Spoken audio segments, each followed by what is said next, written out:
there is a bigger picture into the entire situation. And I personally think that that's the time to do a stop, calm everything down, and not get into a multi-front situation that will include, we don't want to think about it, it will include Syria and Lebanon and Iran and Turkey and China. So my personal opinion is to reach this agreement, of course, if Hamas will agree, and to think wisely how to take it forward.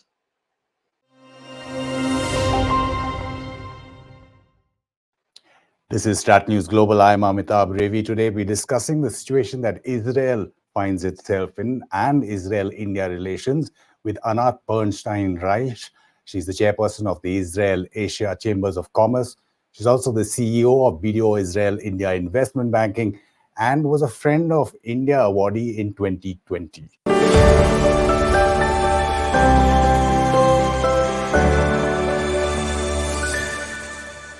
Anat, thanks so much for giving us time and joining us from Tel Aviv.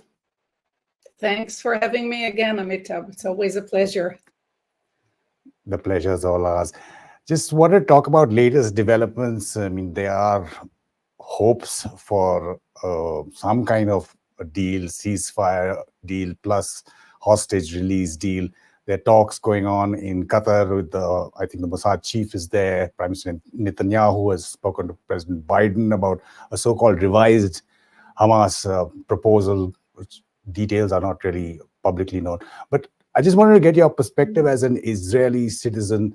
Are we any closer to reaching some kind of a deal to stop hostilities? I truly hope so. I truly hope so, because it's a make it or break it situation at the moment. The North Front is escalating. The Hezbollah is intensifying its attacks on Israel. The Israelis are intensifying their protest against the government, pleading for them to release the hostage and get into a pact with Hamas to release the hostage. So it's all eventually connected. Pressure from outside, from Biden, from the international community, and of course from inside. And eventually, it's my personal, of course, wish there will be a pact with Hamas, although Hamas is, I would say, very tricky in the way they behave. For one moment they say one thing, the other moment they say the other thing. So I don't know how Hamas will eventually react to the proposal, but I know that in Israel there is a real intention now to go into the boardroom and try to reach a pact, which includes, of course, release of the 120 hostages that we still have captive in Gaza. Many of them are already died, unfortunately, but tens of them are alive. It includes young women, old men above 80, and even 2 children below the age of 6 that are still kept in Gaza. So there is a big pressure here. And I truly hope that, there were several cycles of those discussions in Qatar and in Egypt and elsewhere. But I hope that this time it will succeed. And again, the pressure from inside is very massive to reach an agreement. But that's what seems to be, at least from the outside, an irony. I mean, in the sense that if Prime Minister Netanyahu agrees to some kind of a proposal before Hamas is, quote unquote, completely destroyed, there are even more far-right coalition members in the cabinet who threatened to withdraw or leave the cabinet, which would mean that his prime ministership would be jeopardized. So if he takes that deal. This is the big dilemma of Netanyahu those days, because as you rightly said, the far right parties, there are 2, mainly Mr. Ben-Gvir and Minister Smotrich, are pushing Netanyahu's government to continue in full force the operation in Gaza. and they are kind of calling it the ultimate win. But we are realistic, okay? And by now, after 9 months, we are now almost 9 months since October 7, we realized that to eradicate Hamas totally, probably it's difficult at the moment, especially when we have the hostages there. And the hostage is a major part in this equation. So as much as we want to eradicate Hamas, this evil terrorist group, we understand that maybe it's not possible totally, and we need first to release the hostages and later work with the international community to take Hamas out of Gaza and bring some normality to the Palestinians in Gaza. But well, it took us 9 months, and I think that the public opinion understand that we cannot really eradicate those monsters, as we call them, and Mr. Sinwar, and we need to think again how to manage the situation. And it's also connected, as I said, to the north. So it's better to stop now, bring peace, do assess condition about the entire situation in our region, create better coalitions with Biden, with other countries, and then progress. I mean, we are here in this country for many years. We understand that those problems doesn't end within a day or a year. It's a long process, and maybe we will get into also a peace treaty with Saudi Arabia. So there is a bigger picture into the entire situation. And I personally think that that's the time to do a stop, calm everything down, and not get into a multi-front situation that will include, we don't want to think about it, it will include Syria and Lebanon and Iran and Turkey and China.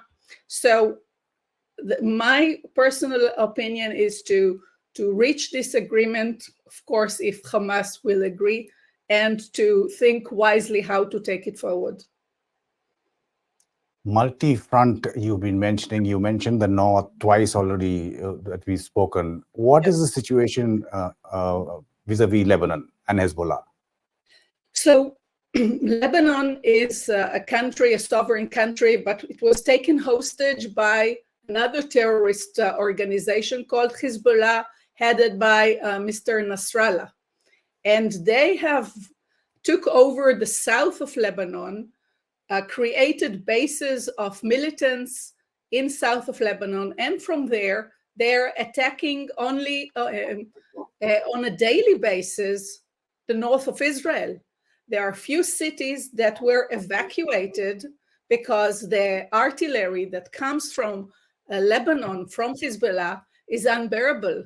There is a city called Metula that 1/3 of the houses were destroyed because of those missiles and rockets and drones attacks on the north of Israel.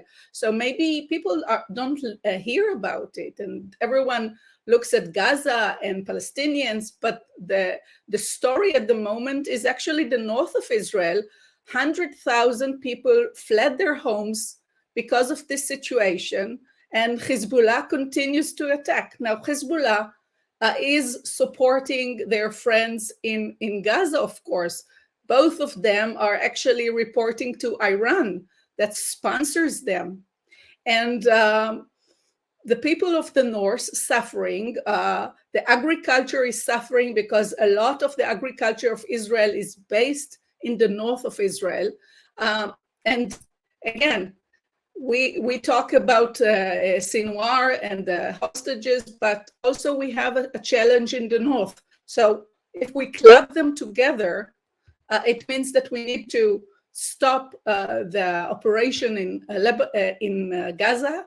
And as Nasrallah said, if the operation in Gaza will stop, he will stop. So both are connected, and I hope that it will bring some sanity to our region. Again, when you're talking about Lebanon and you know what happened in, what was it, 1982, what would Hezbollah have learned its lessons, gone in deeper, deeper into Lebanon, which means further away from Israel. Would Israeli troops have to again go into Israel? And what would be the ramifications and the repercussions vis-a-vis, say, Iran? Oh, so at the moment, Hezbollah sits in the south of Lebanon, but of course, he reaches Beirut. And last week, it was told that Beirut airport is actually serving as ammunition storage for Hezbollah. And again, Hezbollah, and I'm always saying that Hezbollah and Hamas went to the same terrorism school. They use civilians as a human shield. Hamas is using the Palestinians in Gaza. Hezbollah is using the Lebanese citizens, and if we were to attack and get into Lebanon, unfortunately, it will be a ground operation, and we call it, would there be a third Lebanon war? Because there was a first one in 1982, as you rightly said, where Hezbollah attacked Israel. There was another one in 2006, when again Hezbollah attacked Israel. If we were not operating now in Gaza, I think that we would have entered Lebanon much earlier, because the kind of attacks that we are facing from Lebanon, no normal country can not survive, but really accept it. And Israel is attacking very, I would say, just as a small response to what Hezbollah is doing, because we are busy in Gaza. But it seems that Nasrallah is trying to push us into attacking, and attacking is not just attacking, is actually Israel defending. And it's important to remember that we don't want to get into Lebanon. We don't want to get into this operation in Lebanon, but we need to defend ourselves. It doesn't make sense that the cities of the north of Israel are bombarded all the time and we sit quiet. We have the right to defend ourselves, and I would prefer to do it in the right time. But Nasrallah is pushing us to defend ourselves and stop this harassment that is constantly happening from Lebanon. They started it in October. Don't be mistaken, we're talking about it now. But since October 7, when Hamas started the war in the south, Nasrallah gave support to Sinwar from the north, from attacking Israel in the northern border. So we are facing those two fronts simultaneously. I think that we need to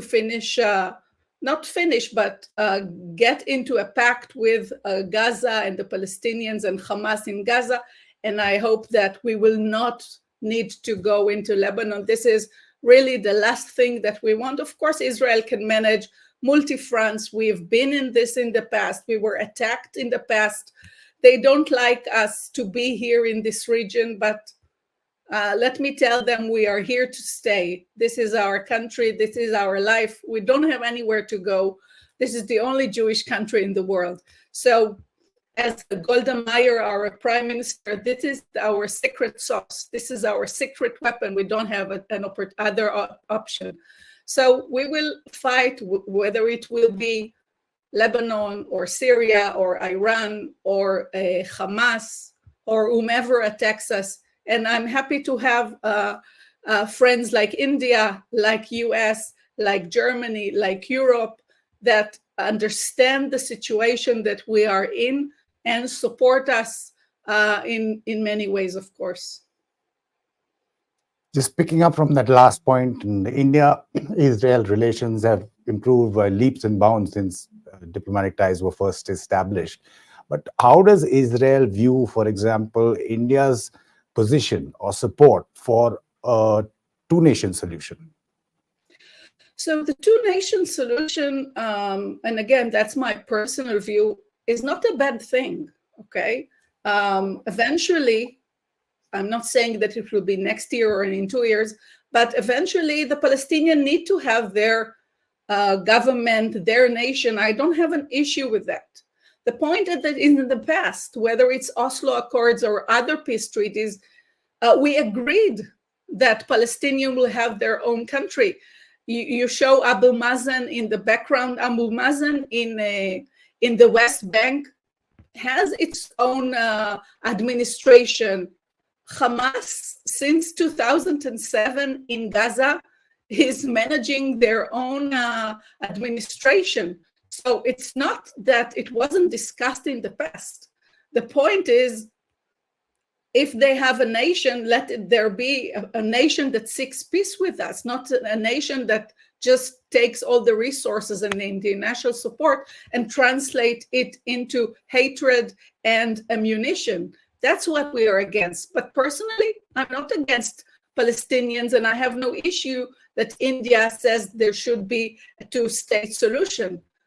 But there is a passage until Palestinians can have their own autonomic country, because there is some work to do before that.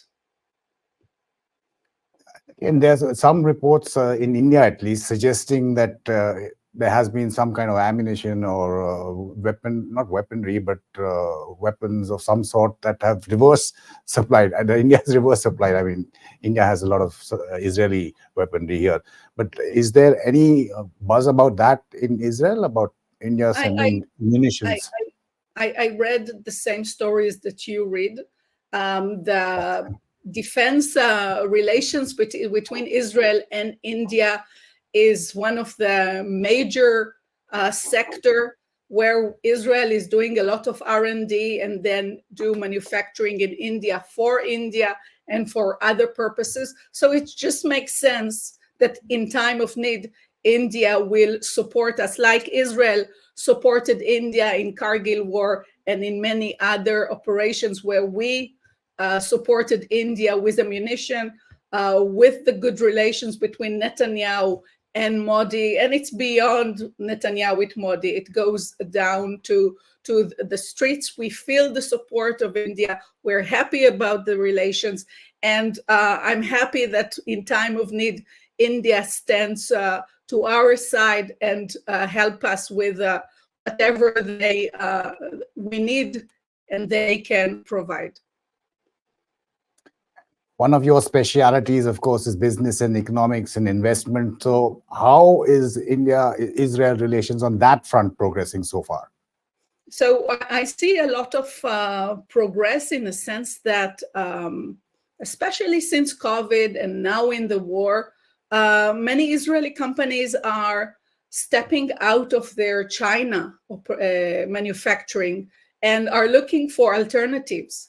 And in the past, let's say 2 years, many companies are approaching us and asking, okay, where can we manufacture in India? What is the right city? Who are the right partners?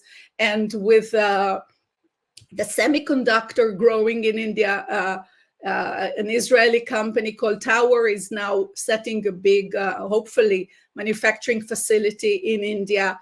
After COVID, many biotech companies that manufactured elsewhere are now looking at Hyderabad to manufacture for the pharmaceutical. So many companies are now understanding that India is the right destination for investment. Many industries are moving to India. And with the good relations, and especially this event, as you mentioned, that India is supporting us in time of need, the sentiment towards India is a good one. And I truly hope that it will increase our bilateral trade that grew dramatically in the past few years. And we will reach, hopefully soon, a 10 billion bilateral trade. And interest is an important thing to strengthen also diplomatic relations. So it's all eventually connected.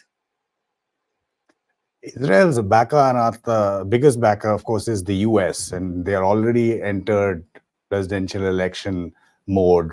Many would say lame duck, etc. How would this period affect US-Israel relations in terms of aid that you need against Hamas and Hezbollah as of now, and who knows, against Iran? So it's really, I would say, you know what, I wouldn't say difficult time, but it is challenging times because Biden is under a lot of pressure from his party, knowing that November is around the corner. But on the other hand, former President Trump was very supportive of Israel. And so the public in the US faces two candidates that are supporting Israel. In the Biden-Trump last week, Trump attacked Biden for not supporting Israel enough, which means that Trump will be a good president for Israel, but Biden proved to be a good president for Israel. There are some conflicts between Netanyahu government and Biden's administration, but in the bottom line, when Israel is really in need, US always comes and support. And I'm sure that this relations and strong relation will continue no matter whether it will be Biden or someone else or Trump. This is our biggest ally, and I'm very confident of those relations. Anat Bernstein-Reich, again, thank you so much for your time and sharing all your experience and expertise with us and our viewers on StratNews Global. Thank you, Amitabh. And for all our viewers, do send us feedback on this particular interview. You can also follow all our social media handles for the latest articles that we put up on our website. And of course, interviews like this with Anat Bernstein. This is StratNews Global. I'm Amitabh Revi.